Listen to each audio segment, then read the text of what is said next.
छींक क्या है और ये क्यों आती है, इस पर अल्हम्दुलिल्लाह क्यों पढ़ा जाता है।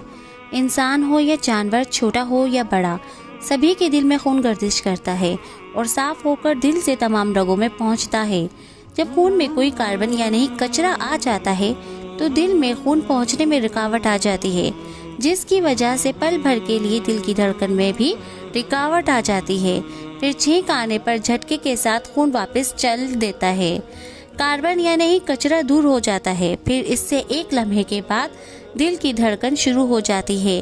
अगर छींक ना आए तो आदमी की दिल की धड़कन रुक जाए और इंसान की मौत वाक़ई हो जाए। ये छींक आना, धड़कन लम्हा भर को रोक कर वापस शुरू होना कुदरत के हाथ की बात है, इंसान के बस की बात नहीं है।